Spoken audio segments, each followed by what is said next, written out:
Say, hey, you know what time it is? Episode number 198. This is the last episode of 2023, man. 2023 was a hell of a year. But guess what, homie?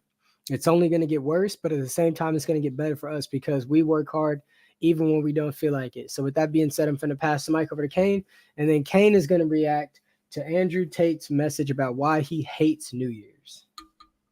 You already know what time it is, man. We're back here to serve some more game on the ground for them hungry hounds. So just get up the pound and ready for the next round, man.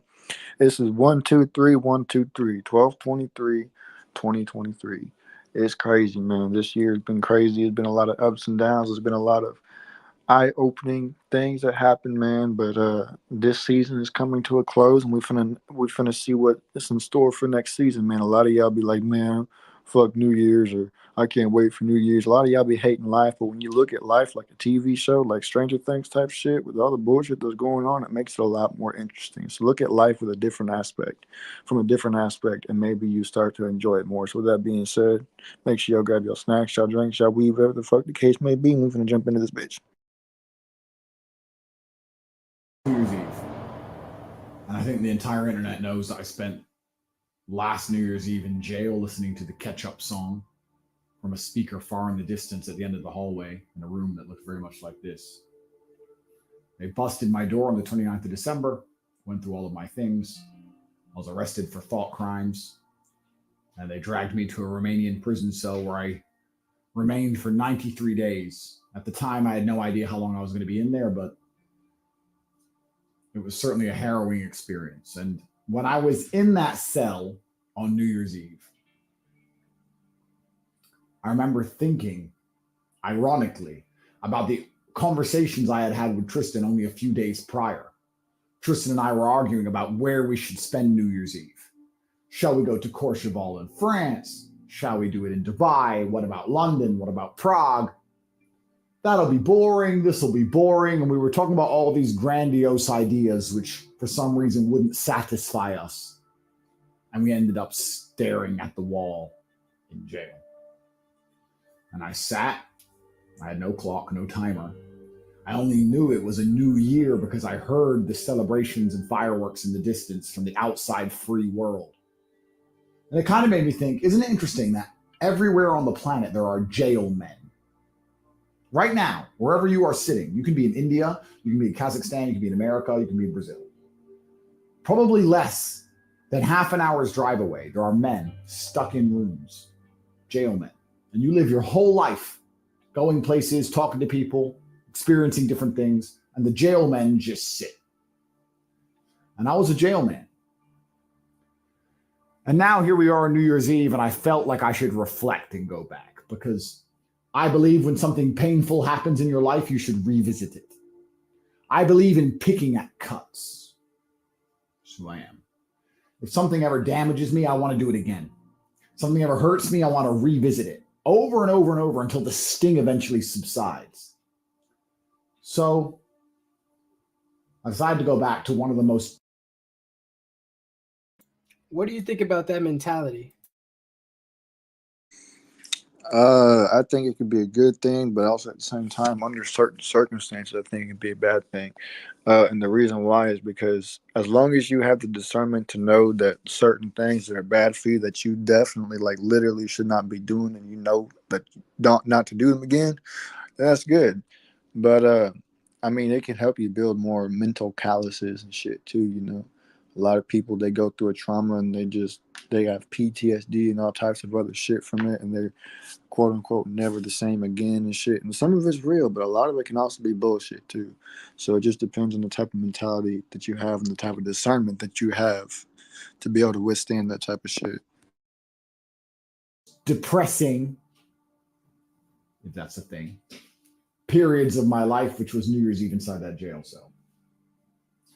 And then, after laughing ironically about the conversations that Tristan and I had prior to our arrest, I also remember thinking, on the next New Year's, I'm going to do something crazy.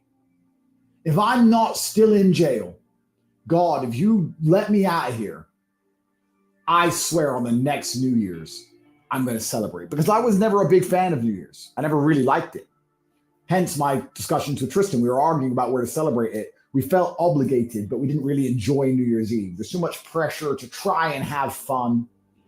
And you can only do things like go out, which we can do any day of the week because we're rich. We don't need time off work. We don't need to save up money. We can go out anytime we want.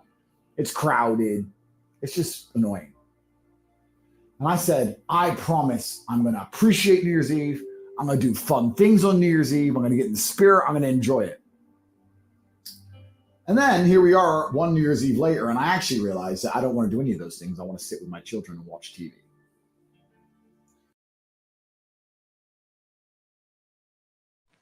That's crazy, bro.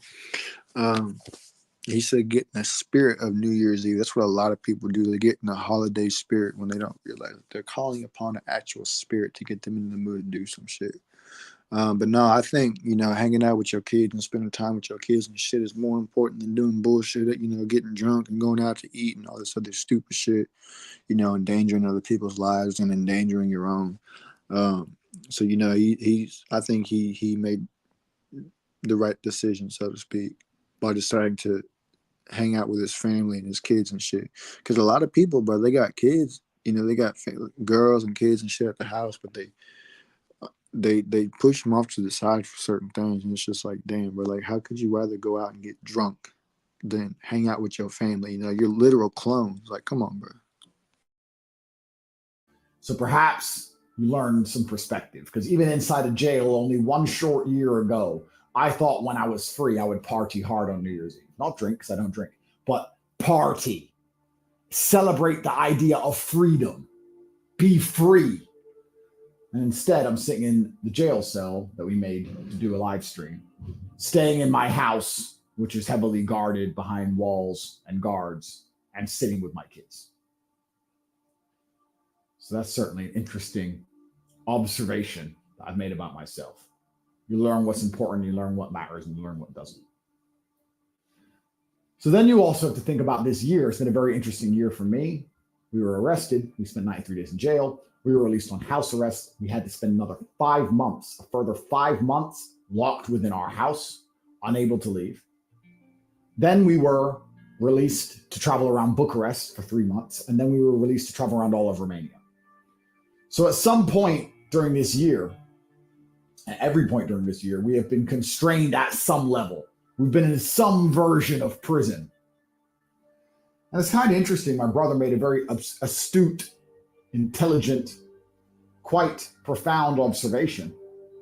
When we were released from house arrest, he said, Andrew, you do know that our punishment is better than most people's lives. So what do you mean? When we were on house arrest, we had 50 guys from the war room cycle through and visit us. We had a war room event where 200 guys turned up. We sparred every day. We ate premium steaks cooked by chefs on a barbecue every single day. We had shisha brought to our house. Barbers came to our house. We have thousands of women all over the world begging to meet us. We had old girlfriends who were in love with us, completely subservient and adoring. We had brand new women who were obsessed with us, who would come anytime we wanted. We're sitting in this mansion, and our punishment is every man's dream. They never get access to those kind of women. They never have the kind of respect we have amongst our peers. They don't have the network we have. They don't enjoy any of the things we enjoy in freedom. In their freedom, they still perpetually and monumentally fail, where you and I, locked up in punishment, are living a better life than them. Our punishment is something they could never aspire to ever achieve. That's fucking wild. When you look back at it and you realize, like, damn, like, you got to do some deep ass thinking when you come to that type of realization. It's like, damn, they really sat back and they looked around them and they're like, bro, we literally have everything that everybody fucking wants, and they're all quote unquote free. And we're not, and we're still living a good ass life. I mean, come on, man. Eating premium beef, premium steak and shit, premium meat, sparring every day, thousands of women around you and shit. You got hella money. Like, come on, bro. Everybody wants that life. And you sitting there living that life, being locked up, and everybody's like, damn, bro. Like, That's crazy, bro. You got to really do some deep ass thinking to realize that your punishment is a life that people want to live. Like, come on now, bro. Like, literally, there's nobody with that type of fucking status in the world besides these dudes. Like, that's how crazy they are. Yeah, to add on to that, that really hit different. Like most people are not financially free to even know that they're not necessarily entrapped in four walls. They can't even do anything. They can't even do 1% of the things that Tate and his brother, well, that the Tates were doing while they were on house arrest, bro. Like they're eating good meals. They've got everything being brought to them. They're still partying. They've got all the ladies around. They got all the fastest cars. They got their brothers around, bro. Like that's crazy, bro. And most guys can't even do that. And they can go outside. They can go in buildings. They can travel here, travel there. But at the same time, they still can't enjoy those liberties. Say they were able to travel. Even if they travel, they're not going to be staying in penthouses. They're not going to be driving in Bugattis. They're not going to have access to special gyms because they're still slaves to the matrix. Money enables you to have certain privileges. And guess what? These people that sit around and say, man, I don't want that lifestyle, bro, they're not even living their life. They're damn near in a grave. They're just not in there yet, if that makes sense. That's a fact. That's 100% facts. I thought that was extremely profound and interesting, and he's completely correct. So then you have to ask yourself, who's really enslaved? Who's really in prison? I couldn't leave certain geographical areas because a judge said so. You can't leave certain geographical areas because you can't afford it. Just like you said, bro, they're still enslaved by the matrix. They can do certain things, but they're held back. They're financially held back by the matrix. They can't do certain things because somebody with a fucking badge said that they couldn't do it, which is really, at the end of the day, is bullshit. But yeah.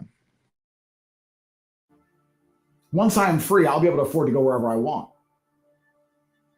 Are you any more free than I am? Have you ever been any more free than I was on house arrest or even in jail? In jail, I was more respected. I had more attention, more female adoration, more offers for sponsorship and money, more income. I did so much more in jail than you do when you are completely free. Do you understand? In jail, I'm being offered $10 million book deals. No one's ever offered you $10 million, ever. You are in jail. Bro, a $10 million book deal in jail? Like, come on, bro. You're in jail and people are still trying to make business deals with you and shit, and they're trying to give you all this fucking money and shit. Or they're trying to get money from you and shit. And it's just like, damn, bro. Like nobody, I don't think there's anybody else besides, like Trump that can go to jail and still have all these people trying to do business with them, all these people that still fucking support them. Shit, man, it's just crazy, dude. And a lot of people, they want their lifestyle, but they don't have it because they're too lazy. So, besides murder me, which will come, and I would never kill myself, the worst thing a government can do to me, they've done to me. Jail without trial. And it still, in many ways, outperformed your life. It was still better than your life in many very measurable metrics. And that's a lot to say. Here we are now with almost all of our freedom back. We can travel around Romania. We can't yet leave the country. And again, if you were to say to me when I was 18, Andrew, we're going to stick you in a country and you can't leave it. I'm like, okay. But you're going to be a billionaire.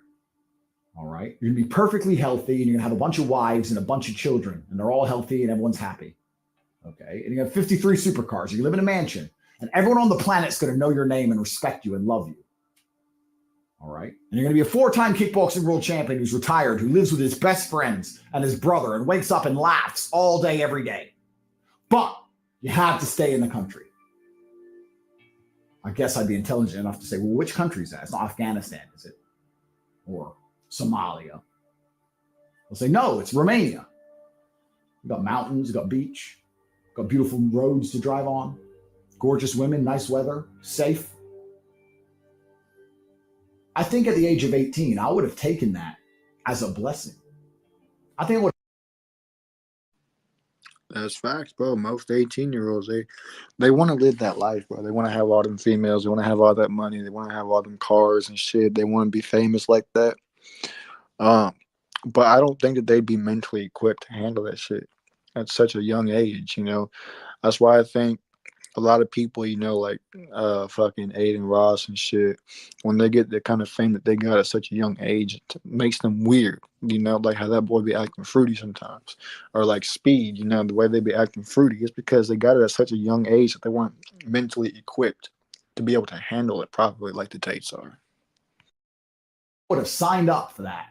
Thankfully, I would have said, I can get out of Luton, out of the Matrix, out of the rat race. I can be a billionaire. And I just have to stay inside Romania, right? That's the only punishment. That's the only catch. I just stay inside Romania and I have everything else. I'd take that. Most of you will never get anywhere near the levels that my brother and I lived at while we were being punished. And that has a lot to say about you and your lives. The things we have achieved this year, the damage we have done to the Matrix, the figures we have drawn towards important issues, the truths we have told, the children we have fathered, the love we have had, the millions and millions of dollars we have generated, the investments we have made, the people we have fed via our charity, TatePledge.com. All of those things were done under some form of imprisonment. We have outperformed you again. And then you get to a point where I'm at now, and it comes around to New Year's Eve, and you realize how brilliant you are and how you perpetually and never-endingly succeed and outperform everybody all the time. And everyone else is going out to have fun. And you just kind of want to go back to jail a little bit, Just sit and think. These people want to go out to have fun. They want to go to the club and the spot and get the table to matter. I can talk to camera, get 100 million views. I'm at already. I don't have to do that stuff.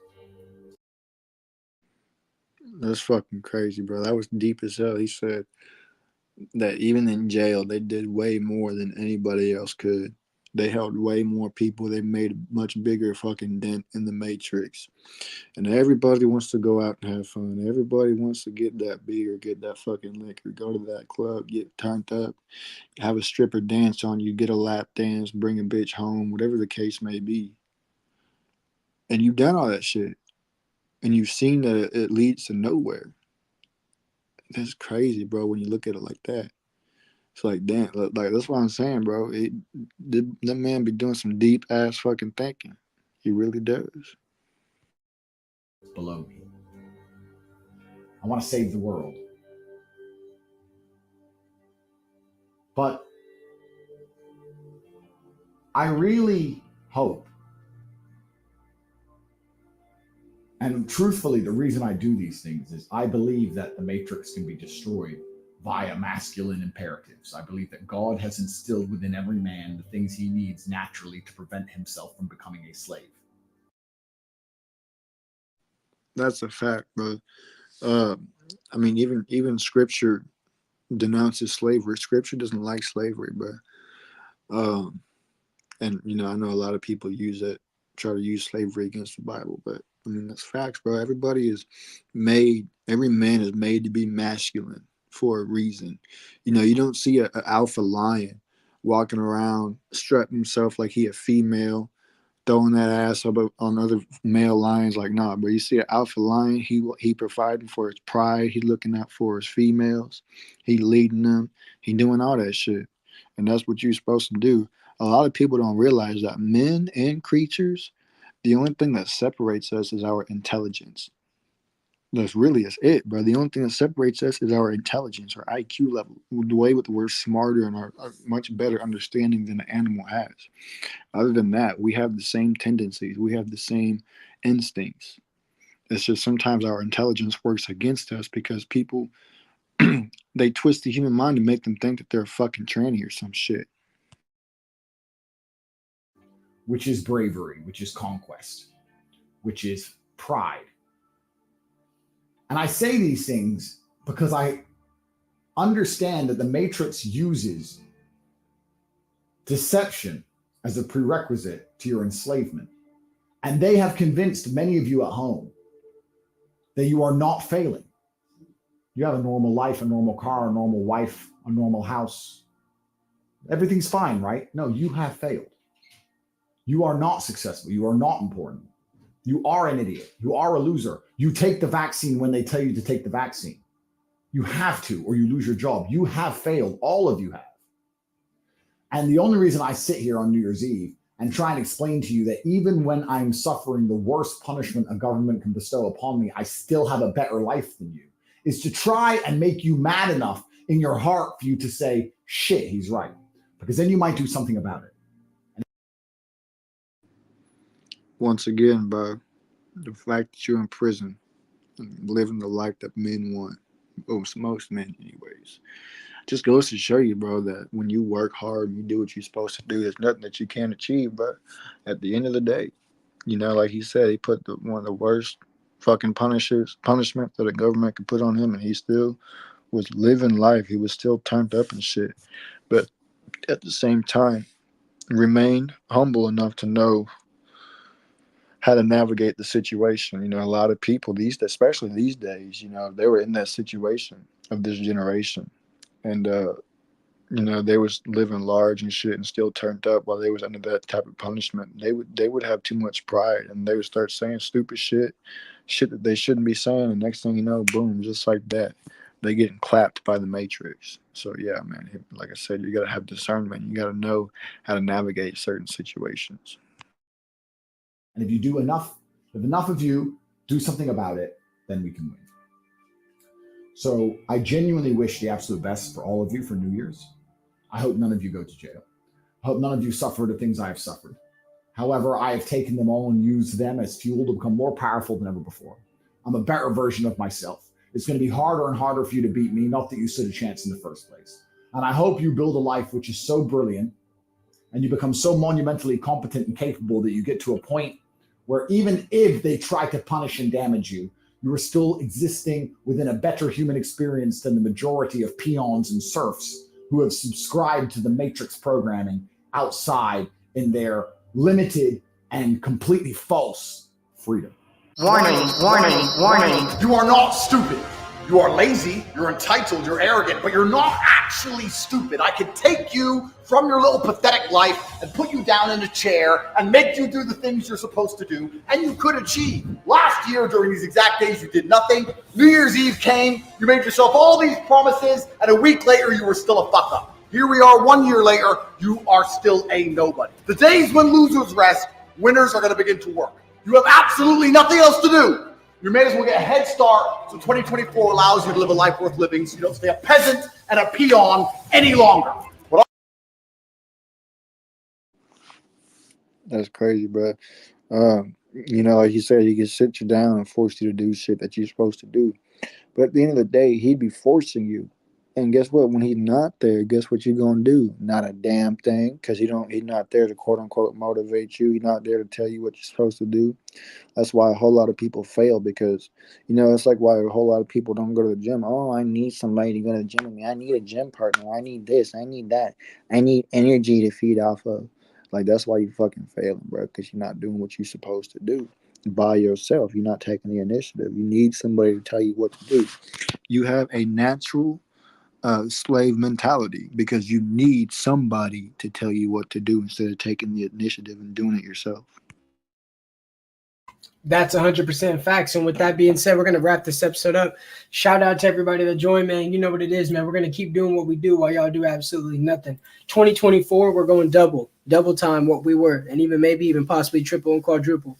So with that being said, hey, man, you better get ahead, or guess what? You're just going to be watching the sled while you sit around. So sit around waiting. You keep on waiting for a savior, well, guess what, man? You're going to be waiting to the end of time. And when your savior finally returns, you didn't even believe in him. So he's going to be coming at you with a sword. They want to talk about Jesus being this, oh man, stritty hippie. But yeah, they don't talk about the part where he was flipping tables. So you better work hard so you can earn the acknowledgement of our Father. Otherwise, you will be a bastard. So with that being said, I'm going to pass the mic to Kane with him say what he got to say. The show will go on tonight. Kane will probably do his show tonight. You never even know. So with that being said, peace. Deuces, man.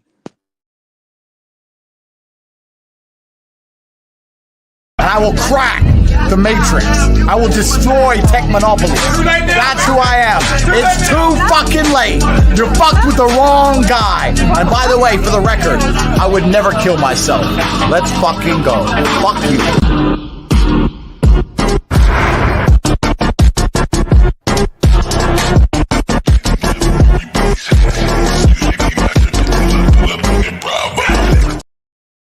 Peace. Fuck off.